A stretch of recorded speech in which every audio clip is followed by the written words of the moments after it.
मैं एंकर रोज सरदाना हूँ। एंकर ने अपना परिचय देते हुए एक उज्जवल मुस्कान प्रकट की। मेरा मानना है कि सभी मेहमानों ने हमारी कंपनी की प्रदर्शनी में मध्य श्रेणी के उत्पादों की श्रृंखला पहले ही देख ली है। अब हम सार्वजनिक रूप से करोड़ों से अधिक की ज्वेलरी पीसेस की घोषणा करेंगे। कुल 10 हैं। हर एक को विशेष रूप से नारंग ग्रुप के ज्वेलरी डिजाइनरों ने बनाया है। इतना कहने के बाद रोज ने एक संकेत के रूप में अपना हाथ उठाया। जल्द ही युवा और सुंदर महिलाओं की एक कतार पर्दे के पीछे से निकली और दर्शकों के सामने खड़ी हो गई। उन सभी ने इवनिंग गाउन पहने हुए थे और उनके हाथों में नाजुक कांच की कैबिनेट थी जिसके अंदर ज्वेलरी पीसेस थे। गहने अलग अलग स्टाइल के थे, लेकिन उन सभी को स्पष्ट रूप से महंगी सामग्री का उपयोग करके डिजाइन किया गया था। कुछ कच्चे माल में आर्मजेड, नेफ्राइट, हीरे आदि शामिल हैं।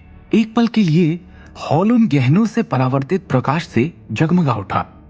उसी समय उच्च मंच पर बड़ी स्क्रीन ने 10 छोटे दृश्य भी प्रदर्शित किए जो गहनों के प्रत्येक टुकड़े की डिटेल डिजाइन को सटीक क्लोजअप शॉट्स के साथ प्रदर्शित कर रहे थे। अब जब प्रदर्शनी का मुख्य आकर्षण आ गया था तो वीआईपी सीटों पर कई सीनियर लोगों ने अपना प्रेस बायोपिक चश्मा लगाया और गहनों के प्रत्येक टुकड़े को गंभीरता से देखने लगे। पत्रकारों ने भी तस्वीरें खींचना शुरू कर दिया था। चश्मा पहनने वाले विशेषज्ञों में से एक ने प्रशंसा की। जैसे कि नारंग ग्रुप से उम्मीद थी, इतने सालों तक ज्वेलरी फील्ड में रहने के बाद उनकी प्रत्येक क्रिएशन वास्तव में असाधारण है। तालियों की गड़गड़ाहट के बाद एंकर रोज सरदाना ने मुस्कुराते हुए कहा, इनमें से 2 रचनाएं हमारी कंपनी के प्रमुख उत्पादों के रूप में मौजूद हैं। ये वो ज्वेलरी पीसेस हैं जिन्हें बनाने में प्रत्येक 10 करोड़ रुपए से ज्यादा लागत लगी है। इनमें से एक है एवरलास्टिंग लाइट और दूसरा किंग ऑफ द वर्ल्ड। और दोनों डायमंड पेंडेंट है। प्रत्येक की अपनी अलग शैली है। प्रिय विशेषज्ञों, कृपया एक नजर डालें और ये तय करने के लिए वोट करें कि कौन सी बेहतर क्रिएशन है। इस समय तान्या जानबूझकर अपनी सीट से उठ गई। दृष्टि, मुझे नहीं पता तुमने क्या कचरा डिजाइन किया है, लेकिन मैं इतना बता दूं कि वो मेरे एवरलास्टिंग लाइट की टक्कर में कुछ भी नहीं होगा। एग्जीबिशन के बीच तान्या दृष्टि का आत्मविश्वास कम करने आ गई। मैंने जो चीज बनाई है वैसी ज्वेलरी तुमने जिंदगी में देखी तक नहीं होगी। तुमने जो गहने पहन रखे हैं उन्हीं को देखो। लो क्वालिटी, चीप, घटिया, 1 लाख भी नहीं होगी इनकी कीमत। और तुम ज्वेलरी के मामले में मुझसे बराबरी करने चली आई। आ गई हो तो बैठो, इंतजार करो तुम्हारे वाहियात किंग ऑफ द वर्ल्ड का मजाक बनने का और तुम्हारा ये भ्रम टूटने का कि तुम चीफ डिजाइनर डायरेक्टर की पोस्ट पर बैठने लायक हो। बोलने के बाद तान्या अपनी सीट पर वापस चली गई। दृष्टि ने सोचा कि उसकी मेहनत का काम कचरा नहीं हो सकता। हर कोई कृपया बड़े पर्दे पर एक नजर डाले, रोज ने मुस्कुराते हुए कहा। उस समय बड़ी स्क्रीन 2 शीर्ष ग्रेड डायमंड पेंडेंट के 2 3 डायमेंशनल डिस्प्ले में बदल गई। उनमें से प्रत्येक में इन ज्वेलरी पीसेस की विस्तृत जानकारी थी।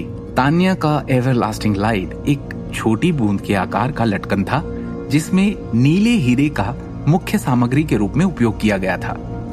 इसके पूरे पेंडेंट ने एक आकर्षक समुद्री नीली रोशनी का उत्सर्जन किया जिसने इसकी उपस्थिति को शानदार बना दिया।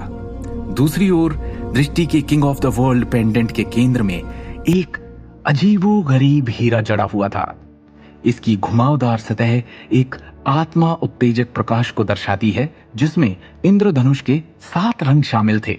दर्शकों ने उसके मल्टी डायमेंशनल दृश्य देखे क्योंकि वो डिस्प्ले के दौरान घूम रहा था। दर्शकों के नजरिए से इसने किसी तरह दिल, लहर, पिरामिड और अर्धचंद्र का आकार ले लिया था। ऐसा लग रहा था जैसे उस पेंडेंट में कोई जीवित प्राणी छुपा हो। दर्शक उसे आश्चर्य से देखे ही जा रहे थे। दोनों पेंडेंट पर एक ही नजर के साथ दर्शकों को विस्तार और गुणवत्ता के मामले में बहुत अंतर दिखाई दे रहा था। दोनों की तुलना भी कैसे की जा सकती थी? उनके अनुसार दोनों ज्वेलरी डिजाइनरों के कौशल में जमीन आसमान का अंतर था। किंग ऑफ द वर्ल्ड को कैसे बनाया गया? इस तरह की शिल्प कौशल, ऐसी रचनात्मकता, ये किसी बहुत ही प्रतिभाशाली डिजाइनर का काम हो सकता है। क्या अद्भुत शिल्प कौशल है। इस पेंडेंट के डिजाइनर ने सभी शीर्ष क्राफ्टिंग तकनीकों को मिलाकर एक अद्वितीय डिजाइन बना दिया है। ये वास्तव में किंग ऑफ द वर्ल्ड कहलाने के योग्य है। इसकी असली सुंदरता का वर्णन करने का कोई तरीका नहीं है।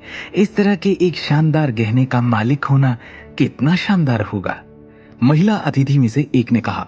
उसकी आंखें उसे पाने की लालसा में चमक उठी। आगे की कहानी जानने के लिए देखिए अगला एपिसोड सिर्फ पॉकेट एफएम के यूट्यूब चैनल पर, और शिवम द हिडन वॉरियर के सारे एपिसोड्स को सुनने के लिए डिस्क्रिप्शन में दी लिंक से डाउनलोड करें पॉकेट एफएम ऐप।